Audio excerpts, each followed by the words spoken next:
Hey guys, so I got a quick video on a 2015 Mercedes Benz C300. Same procedure works for a lot of 200s, 250s as well, and a lot of the Mercedes. So I'm going to reset the window after replacing the window switch. So when you go to the auto feature, it comes back down. It's supposed to stay up.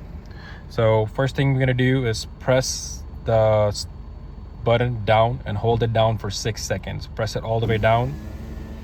1, 2, 3, 4, 5, 6. Then pull it all the way up and hold it for 6 seconds. 1, 2, 3, 4, 5, 6. Let it go. You can check it. And it should close and stay closed. Yep. So very simple procedure. No special tools are needed. Thank you for watching this video. Please support, like, and subscribe.